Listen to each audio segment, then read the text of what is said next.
First, let me tell you how this all began. In 1946, I came home from 3.5 years in the Navy.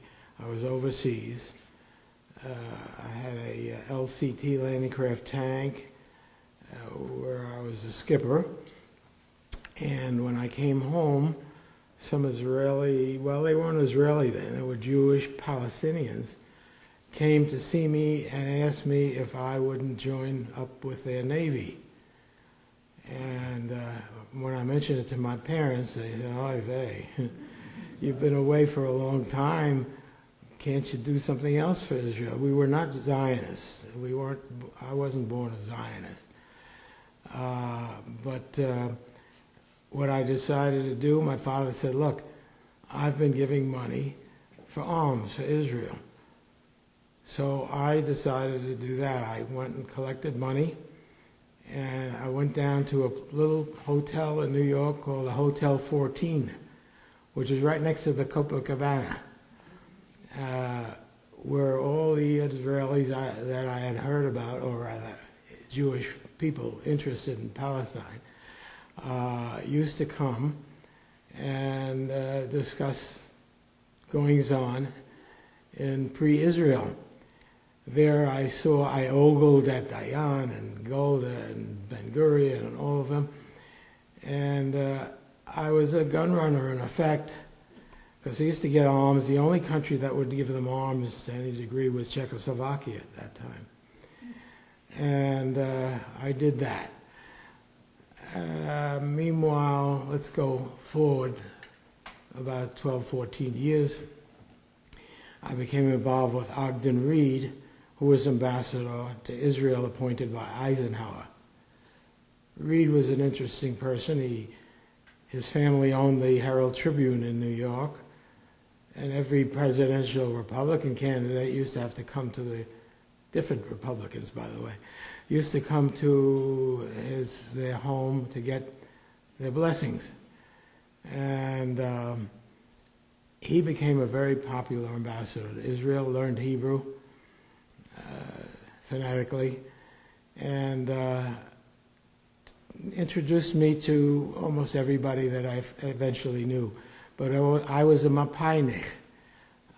The people I knew all were from the Mapai party. That's Ben-Gurion's party. And there are two favorite people that I had, besides the old man, as they called him. They called him a Zakein in Israel, Ben-Gurion, were Teddy Kollek and Golda Meir.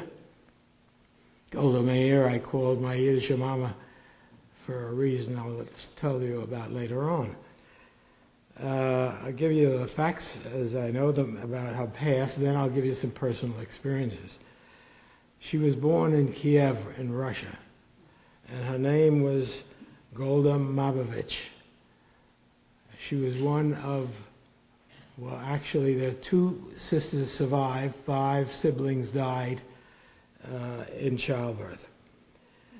Father Moshe came to New York in 1903 as a carpenter and left New York in 1905 for Milwaukee to get better employment. Golda's mother, Bluma, had a grocery store, and Golda at age 8 would watch the store when her mother went out buying provisions. At age 14, Bluma insisted that she quit school and get married. She rebelled. She bought a ticket to Denver and lived with her older sister, who was married, Shana, at whose home she learned many intellectual topics. People would come there all the time, talk about Zionism, women's suffrage, unions, things like that. While there, she met a sign painter, Morris Meyerson. He married him in 1917. And she was a very dynamic speaker, and she already was speaking on behalf of Israel. Golda and Morris moved to Israel, to Palestine, with her sister Shana in 1921. She joined a kibbutz, Ein Gev, but moved to Jerusalem with her two children, Menachem and Sarah. She held many positions in pre-Israel and left Israel from 1932 to 1936 to be an emissary to the United States, where she spoke all over the country, as everyone knows. She was a fabulous fundraiser. In 1948, 2 years after the state was declared, the treasurer of Israel at the time felt that if she came to speak in the United States, that she would raise maybe $7 or $8 million. Well, she raised $50 million, and Ben-Gurion said she's going to go down in history. Because of her, we will have a viable state. Golda was two of the women, Golda and another woman were the two signatories of the Declaration of Independence.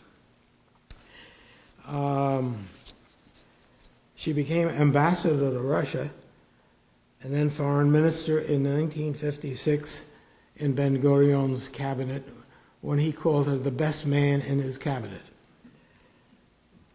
She was diagnosed with lymphoma in 1960 and was Secretary General of the Mapai Party and elected Prime Minister after Eshkol's death in 1969. Her most courageous decision was of 1972, I believe it was, after Munich, the Olympics, where there was this group that eventually assassinated a bunch of Israeli athletes, where she said, we're going to go after them until we get them all. And she sent the Mossad. It took a number of years, but they got every one of them. The only blot on her legacy, she was not regarded as a great prime minister in Israel. The reason being, in 1973, she had some very bad advice when the war broke out, and that was to wait. It was felt that if she had, second guessing is easy. If she had gone earlier, it wouldn't have cost as many lives as it did. It was the most costly war that Israel had. And it was never forgotten, and she resigned in 1974, and in 1978 she died of lymphatic cancer. And I must tell you, I lost a dear friend. From here on, I'll tell you some little anecdotes about her. My first meeting was in 1967 after the Six-Day War, when the Israelis were coming in to speak at the UN about the war, and I was designated as one who would get together congressmen and senators down in Washington to hear Golda Meir, another close friend of mine, David Hakon, who was the head of the Foreign Affairs Committee, in Washington. I got together people like Teddy Kennedy, 20 senators, Javits, of course, and Percy, and a lot of them. And that's when I first met her. Then in 1969, which was her first year as prime minister, I was with John Lindsay as his deputy mayor, I guess you call it. And it was 69 was his second run for mayor. His first run was in 66, 65. And I knew Golda pretty well by then. And I asked her if we could give her a dinner at the Brooklyn Museum. She was pretty shrewd, and she knew that it was more or less an attempt to get a endorsement for Lindsay. But she and I were pretty close friends, and she liked John Lindsay, and she said okay. And of course, we invited every bigwig in New York to the dinner. We were having a tough time at that time. The teachers' strike had taken place, and it was a big split in New York. Well, that plus the fact that the Mets won the pennant, and we had him there drinking champagne with the Mets, he won for mayor. The next thing that I'd like to tell you is a little bit of a story. When I was with Lindsay, I would meet everybody that came in, because I was appointment secretary as well. And one of those was the Shah of Iran. And he and Lindsay went bike riding in Central Park. And I had a long talk with His Imperial Majesty. And he, offhandedly invited me to come to Iran. And I went to Israel every year, practically. I'd gone over 40 times. And I said, well, I'm going to Israel. I'll find out if I can get an invitation when I'm ready, which I did. I wrote a letter to the Shah with Lindsay's signature. I went in and gave him a letter and said, would you sign this? That's how you do it in politics. And he did. And only a week or so later, I got a call from the ambassador from Iran, and he said I was invited to Iran to meet with the Shah. And when I was in Israel, I get a call from who? Golda. She says, I know you're going to Iran. Well, they know everything there. And I want you to do something for me. It seems that Iran was giving oil to Israel for many years, right through the Six-Day War. They were doing a lot of things with Israel. And there was an affair in Persepolis, if you recall. I think it was the 2500th anniversary of Persia. And evidently there were some remarks made. How could he do this, spend so much money when his people are so poor, etc., etc.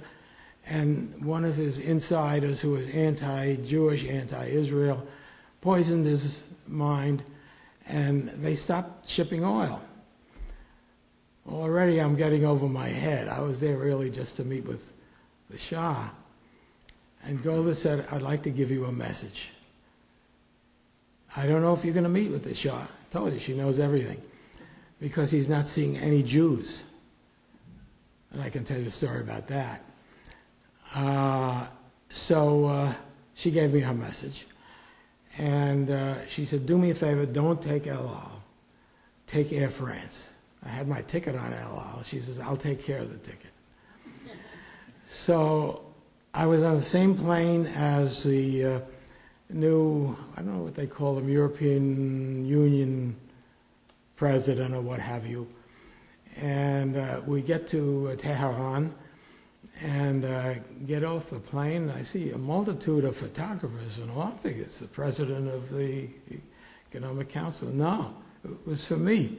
They stopped me, and I was told by Golda that if you say anything in public on television, that he watches everything that's said about him. His staff tells him. So I couldn't believe I was involved in this thing, and a little nervous at that. And when I got up to the microphone, he asked me why I was there and all, and I started to tell how everyone in America and Israel loved the Shah, and that he did such a fine job, and that whatever. I said nice things. And then I went off to my hotel. And when I got to my hotel, it took only about an hour or two, I get a call from, get this one, Israel ambassador without portfolio to Iran, because they wouldn't let you have a regular ambassador. And he said he wanted to come up. I said, fine. He says, look, you may not see the Shah, but there are things we want you to do. We would like you to do. I said, look, I already spoke with Golda. I'm over my head right now. Let's leave it at that. He says, okay. He says, I'm going, as long as you know, he says, I'm going downstairs. But right now, there are two men from Savak in the lobby. Don't go with me. So I could only think of, what am I doing here? And I went downstairs, and they had a car from their foreign ministry, and they took me to one of his palaces. He had a number of them. And they rushed me to an office of a man called Asadullah Alam. He was a fine gentleman. He had a lot of jokes for me and all.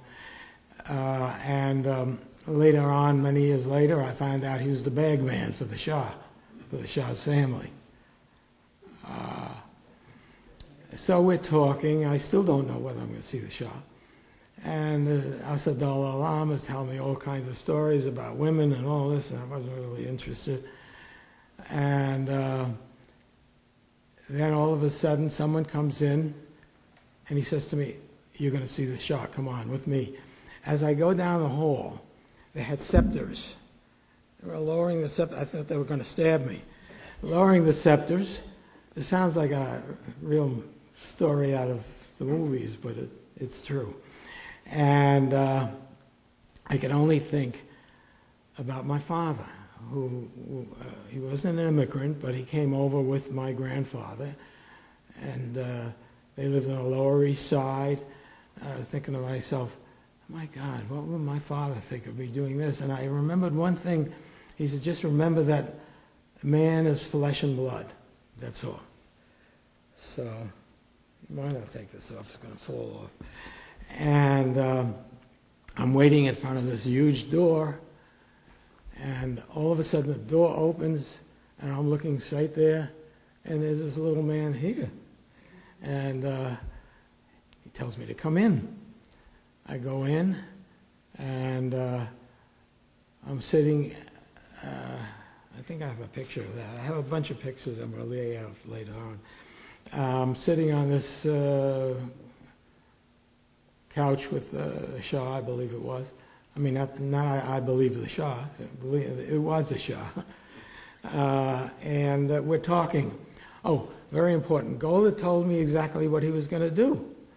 She says, if you talk about anything like how you feel about Iran or how Israelis feel, he is going to go bananas. He was going to start shouting about what do you know about Iran, you know, you're from an imperialistic country. So I did. I spoke about Iran and how the mayor felt about him and his visit to New York and all. And by gosh, he starts to say just what Golda said he was going to say. And I don't know what took me into this position, but all of a sudden I said, Your Majesty, you know, John Lindsay is mayor of New York, and he gets this kind of invective all day long.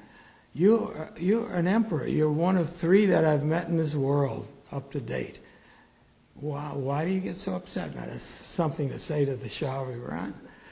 But what else was I going to say? He kind of shocked me, even though Golda told me. At that point, I told him what Golda told me to tell him, which I've never talked about. I'll just tell you, do you know that the Shah was brought over really by the CIA and the Mossad? He was installed because of them. At any rate, we had a nice conversation, and he said, you know, you should go to the Jewish community. I already contacted them, but I didn't want to go to them till I saw him, and let them tell you what they think of me.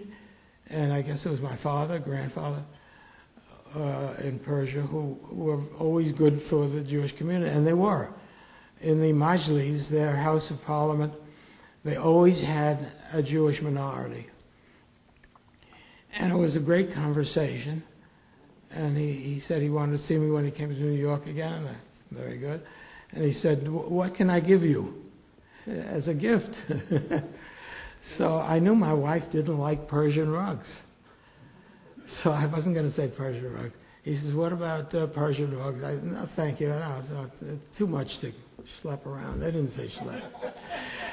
But I thought schlep. And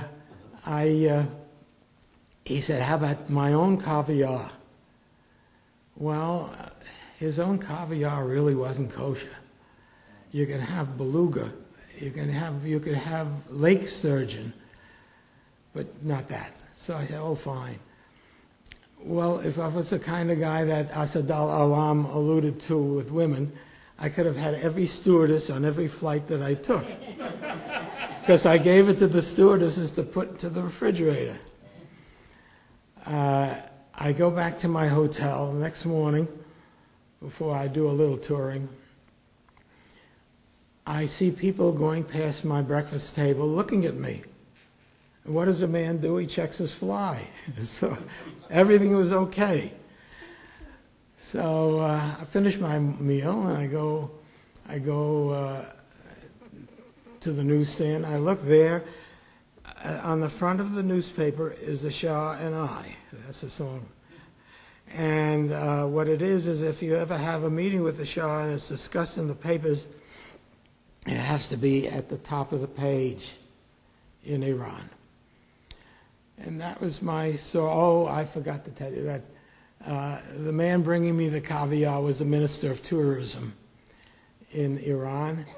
And he asked me if I could do, the Shah asked me too, but if I could do anything for Jewish tourism. And I said, look, I know a tourist agency. It was a very fine one in New York. It was a Jewish one, so I didn't know, but I gave the name. I later found out that they contacted him, and in the papers sometime after, Jack Javitz's wife was criticized for getting this thing for Iran because she got paid for it. So, at any rate, that's my Iranian story and what Golda had to do with it. Then in 1972, my son was a bar mitzvah boy. He had been bar mitzvahed in the United States, but we were going to have a bar mitzvah at a park that I dedicated for Lindsay in Jerusalem. And Golda was invited. When I visited her in the Waldorf every time she came into New York. And she said she would be there. But she couldn't make it, and she sent Simcha Dinitz, I don't know if you recall his name. He was her assistant, and then he became a member of the cabinet and all. And so that was that. We had a nice bar mitzvah. I come back to New York, and I meet with her again in 73, beginning of 73. And doesn't she say, you know, I felt so badly that I couldn't be there at your son's bar mitzvah. She said, are you coming again this year? I said, yes, we happen to be coming again. We were staying at a moshav. She said, well, will Philip, that's my son's name, be able to come to visit me at my office? I said, what a question. And we went to Israel, didn't do any contacting, but the first day I get a call from Lou Kadar. That was her personal assistant, a well-known person that she knew for many, many years. Lou said, could your son come to the office of the Prime Minister, Misrat Rosh HaMemshalah? And I said, sure. Can I come too? Can my wife come? Of course. So we go. My wife's here. She's a witness to all of this. Elaine, my wife of 61 years, almost. Anyway, we went, and it was quite an experience because she brought us into her office and closed the door. And the first thing she asked, she says, you know all these politicians. How could Nixon do what he did with Watergate? How could this happen? He gave us everything we ever asked for, and now he's going to be gone. And I said, Golda, first of all, he wasn't really a friend of yours. He's anti-communist. And that's why he did everything for you. There's no way anybody else would do less than that, really. And she went on, and she's smoking incessantly. And I said, Golda, how can you do that? Smoke like that. You know it's not good for you. She said, Tzvi, that's what they would call me. Tzvi, I'm 74, whatever it was, years old now. I don't expect to live forever. And if I didn't do this, I don't think I'd enjoy the job that I'm doing. So then what else did happen there? Kissing her. She mentioned kissing her. She says, you know, he's quite a cute guy. She said, he keeps telling me that he tells Sadat, look, you know, I have an in there. And then he keeps coming to me and say, I'm Jewish, you know, I'd never do anything to hurt you. By the way, he was strongly pro-Israel, kissing her, whatever is said. But she, you know, I have a theory, having known a lot of secretaries of states, that the only secretary of state that can be good is one who is not so honest. And that's Kissinger. Anyone who's honest, you can't negotiate as the Secretary of State by telling everything honestly. Impossible. Because the other side then sees they have an opening and you're done for. And that's the trouble we've had right along.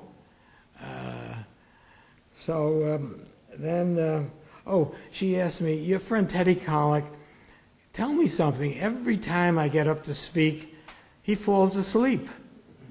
I said, that's what Teddy does. That's Teddy. It's true. We would take him out. He'd put his head on the table, go to sleep. I'll tell you about that later, too. Anyhow, I was going to come back and tell you about something that I said. Maybe it'll come back to me. I don't know if you remember it, but I don't. Did I tell you? Oh, no. When I went to the Waldorf one time, I had a cold. The reason I call her my Yiddish mama, Golda says to me, let me order you some chicken soup. So I said, Golda, I can't eat the chicken soup from the Waldorf because I'm kosher. Oh, my God, it's because none of them are kosher. Teddy, the least of all. Anyhow, that's my story. I kept in touch with Golda until she died in 1978. A wonderful woman, whether or not she was the greatest prime minister, she was a great person. And that's what counted with me. That's why I've never been too much for politics. I've been involved in it, but right now I'm apolitical because I can't stand it. There's no honesty in anyone. At any rate, and by the way, you can ask me questions now about this, and then I'll go on to Teddy. Anybody got a question? I have a question. Surely. You brought your son to her office. Yeah. What did she do for him? She just... For his bar mitzvah? That was what she did. She didn't. He met her. She just had him come to the office? Right. I don't think we got a gift. Did we? It was the fact that she remembered. Yes. I mean, that was amazing that she would always tell me that she felt badly. That was enough of a gift for me. I never was one for gifts. I like what people would do. Yeah. Pardon? After you left the services here, when you got out of the Navy, was it? After I left the service Services. in the Navy? Was it the Navy that you... Yeah, in the Navy. Okay. How did the Jewish Palestinians find you to ask you to work for them? Well, yes. After I got into the Navy, how did I meet the Jewish Palestinians? I think it was just by chance, but I don't know about that because there were a lot of funny things that happened to me that I thought were just by chance that I could tell you about. How they found you? Pardon? I wondered how they found you to do what they asked you to do. Pardon? I didn't hear that. How did they find you? How did they find me? How did they hear about you? Everybody finds me. I can tell you a number of stories where I've been found. Tell you one, getting off the path. I was in a hotel in Israel, and I get a call from the foreign minister at the time, and the foreign minister says, we want you to do us a favor. There's a journalist, that's all they said, didn't tell me, male, female, what. There's a journalist from France who's in town, who's going to write a story about Israel and is very negative about certain things. I'd like you to find out what the negativity is And is there anything that you can do? Well, the journalist lived in, pardon? Oh, now, okay. The journalist was in the King David Hotel, so was I. And I call up, and a woman answered the phone. That was the journalist. I said, she said they told me she would like to go out to the Dead Sea, see the Dead Sea Scrolls, which were not in the museum at that time. And I said, sure, I'm taking a car, and we'll go out there. And I was a little hesitant over then. It was a woman. She was a nice-looking woman. She came down, and I found out in a short while why she was upset. She was upset with the refugee problem and a lot of other things. And we talked, and I had one line that I used after that many years later in Jordan, when someone said to me something about Israel being created by the UN. I said, look, you're a Jordanian. Where do you think you came from? There was no Jordan until the League of Nations created you. Life isn't always fair according to the people who lose what they've got. At any rate, I found out, and how do they know to call me to do that? I mean, you know, and I'll give you the end of the story, which has nothing to do with any of this. I show her the scrolls. She says, let's go to the Dead Sea and take a swim. I said, I don't have a bathing suit. She says, who needs a bathing suit? Immediately, I don't know what to do. So I say, well, let's go to the Dead Sea. Meanwhile, she goes, she gets into a kind of a bikini and goes into the water. Meanwhile, I'm taking pictures like this. See, I don't want to show, I'm taking pictures like that. And she comes out and she goes back to the hotel, and I did my job, and I also talked to her about the fact that we took in as many refugees as were in Israel, and that, you know, there was more money that was taken from Jews, and all the different things that I had learned over the years. And then I come back to New York with a lot of pictures, and I go to my wife and I give her the pictures, and she's looking through them, and all of a sudden she stops. She says, who's this? I says, an Italian journalist. When are you going to Israel next? I said, next to that. She said, I'll be going with you. Really, that's why I have the picture there. Anyhow, go ahead. Good question. Number one, in 48, did you have any experiences with Mickey Marcus when you went over there in 48 after the Navy? And Yeah. two, did the Shah, before he was deposed, did he ever restart the oil Yes. to Israel? He started it right in time. I was there in 72, 73, the oil was going. So right after So, you spoke, right. it started again. I have a letter from our embassy that says my trip was successful. Nobody talked too much about anything like that. Mickey Marcus I knew all about. Of course, I did not meet him. Okay, that's it. You want me to go? Yeah, excuse me. I was in Israel at the time of Yom Kippur War. Yes. And the feeling was between the population that Golda knew about it and she Didn't do anything.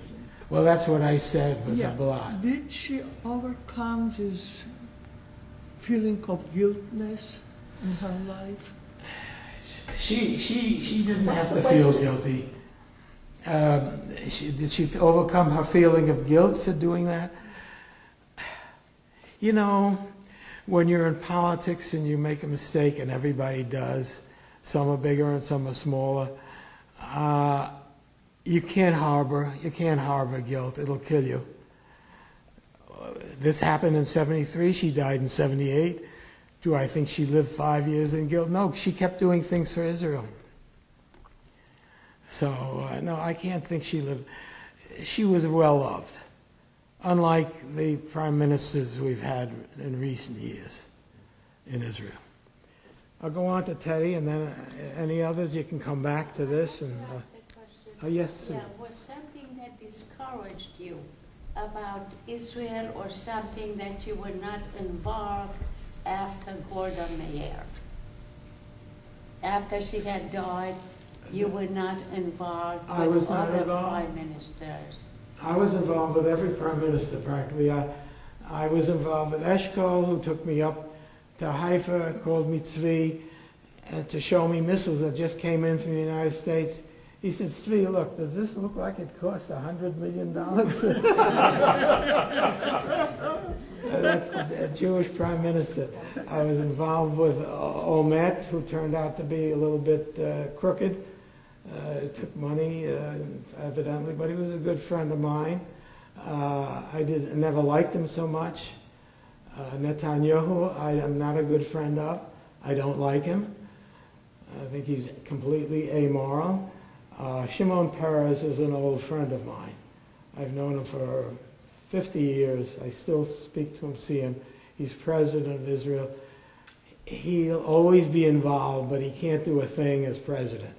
It's strictly a paper position. Anyhow, on to Teddy. Teddy, all I can tell you about Teddy is they used to say there were none like him since Herod when it came to building in Jerusalem. And he was a dynamo. I mean, you just can't believe the man. He was always thinking about raising funds. I have a number of stories, but I'll tell you first, born in 1911 in Hungary. Now this I didn't know till I researched it, because to me he was always from Vienna. And he did go to Vienna, he grew up in Vienna, and that's where he became a Zionist with his brother Theo. He emigrated to Palestine in 1935, where he was a founder of a kibbutz on Lake Tiberias in 1937. And he married Tamar. Until recently was still alive. I haven't talked to her recently, but of course she wasn't really with it. And had two children. Teddy became an informer for the pre-Palestinian government, sort of. Informing on the Irgun and the Stern groups for the Jewish Agency at the time. He also was a very close friend. I don't know if any of you ever heard of the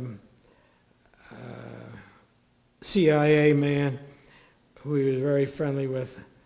For the moment, I've got a senior moment, and I forgot his name.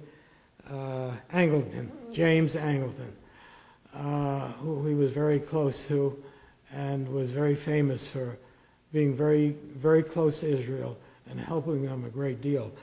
And that was Teddy. He became the Director General for Ben Gurion, for the old man, in 1956, and the old man hated details. And Teddy devoured details. I met him in 1961 when he was Minister of Tourism, and he became the mayor of Jerusalem in 1966, same year that Lindsay was. I got them both together, and we had, during the wars and all, we would have communication with Teddy wherever he was.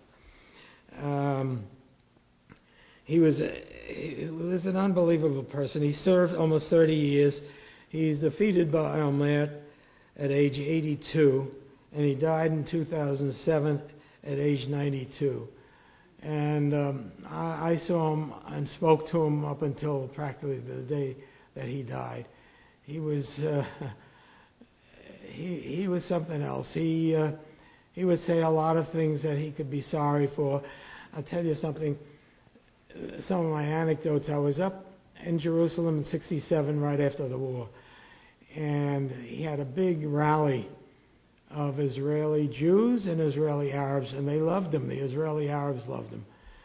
Jerusalem was made whole again, and he got up and he was dedicating a monument to the Israeli Arabs for the Six-Day War.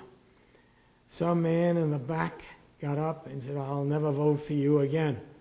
And right then and there, he says, "You can kiss my tuchus."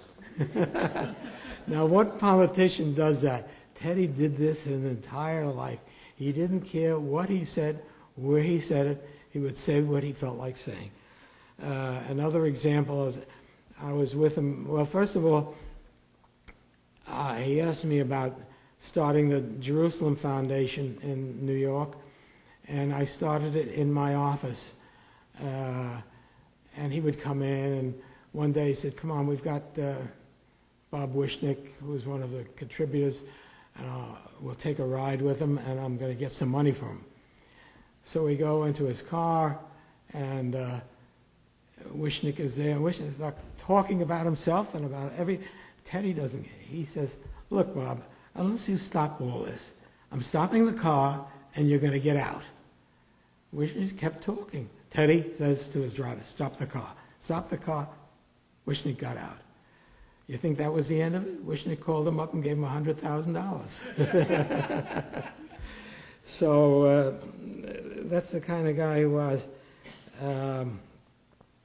He had one driver in Jerusalem. They used to go around the streets like it was a NASCAR race. And he saw a youngster I was with him, throw a piece of something out of the window. He goes, cuts the bus off, knocks on the door. The driver is shocked seeing the mayor. He opens the door. He goes back, he gets the kid, pulls him out, makes him pick up the piece of paper. So, yeah, that's the way he was. He had a great facility for constructing different places. He built a place called Mishkanot Hashanim in Jerusalem for authors and famous people who would come on a sabbatical and write all summer, or musical people who did things all summer. Another story of mine is my wife and I took him to see Candide, which was a Leonard Bernstein show at Lincoln Center in New York. After a few minutes, Teddy put his head down and he fell asleep, but he heard enough. At the end, he says, "Harvey, you got to call Lenny and have him bring Candide to Jerusalem without having to pay for it." I didn't know Lenny. I knew about Lenny. And what happened, I was going to Israel. This time I took a plane that stopped in London and then went to Israel. And sure enough, I had called his office, and they said he was away out of town.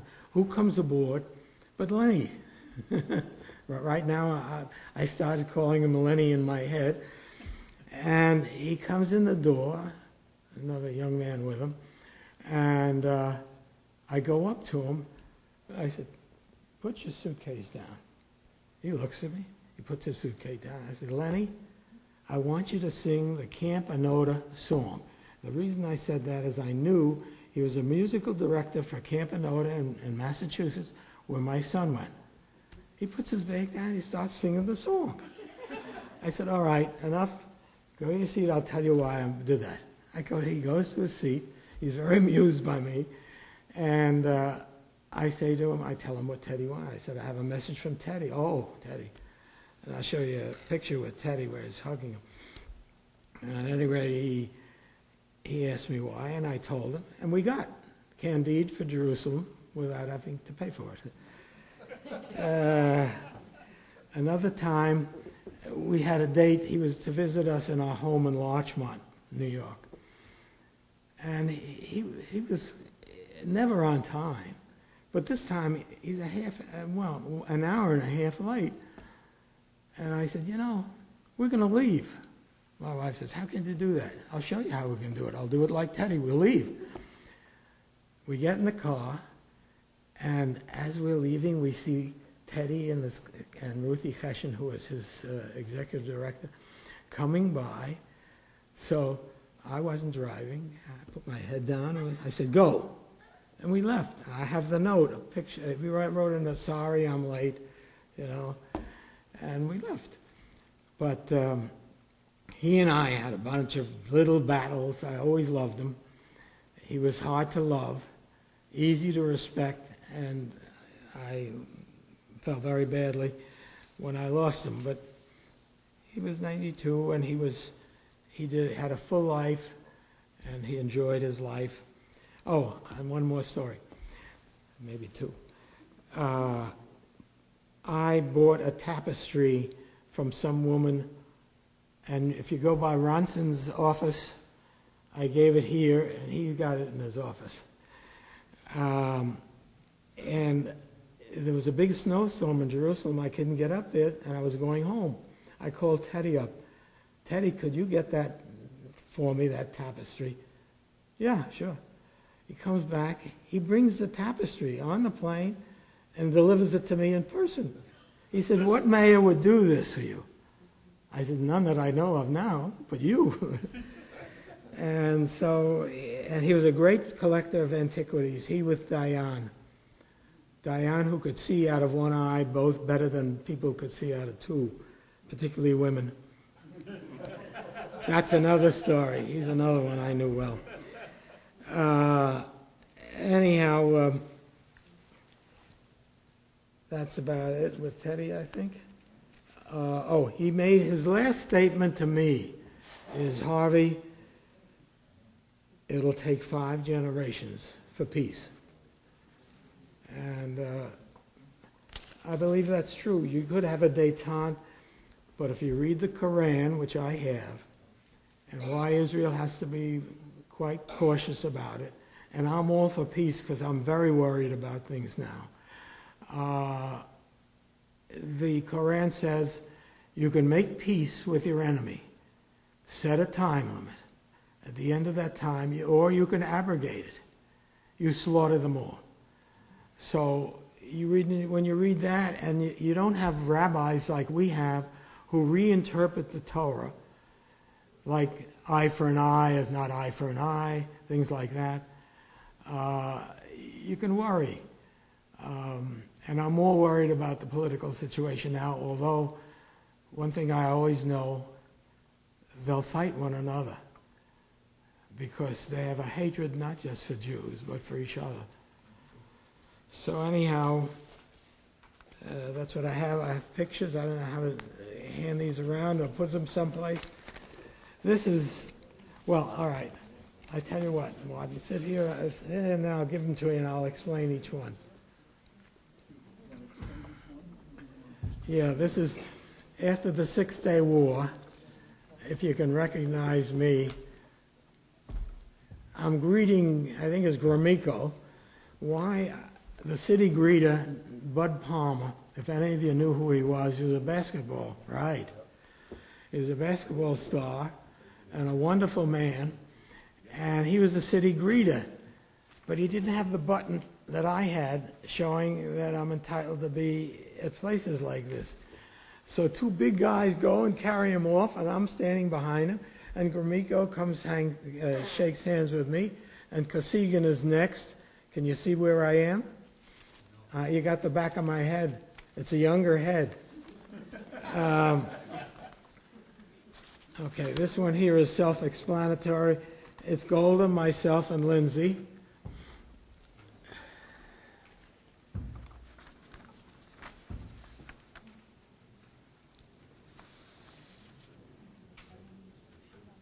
I have 2 questions. Yes, sir. One, did you ever read any of Wauch's books? The Who? Herman Wauch, either. Yeah, I knew him. Did you ever read The Hope? Or, I he has a did. character in there named Christian, I think it's Parkinson, who was a CIA agent, who was very friendly to Israel. It could have been Anglican. Was it possibly taken after Engelman? It could be. It could have been. And whatever happened eventually to all of the, what do you call it? What you got from the Shah? I guess it was the caviar. The caviar was probably I gave it to my from sturgeon. brother-in-law who didn't care. It was probably sturgeon caviar. Anyhow, I'll give you a couple at a time. And then this one, next one is Golda, shaking hands with Ogden Reed and me vaguely in the distance. And then there's my wife with Golda. And these are These are letters. I'll take questions while it's being passed around. It just shows, it is a letter from the Shah to Lindsay, thanking, Lindsay gave me a gift for the Shah. Now, the Shah was getting Rolls Royces, boats. What did I get? He gave me a letter opener. I think he mentioned something in there, but he doesn't say anything against it. And any other questions?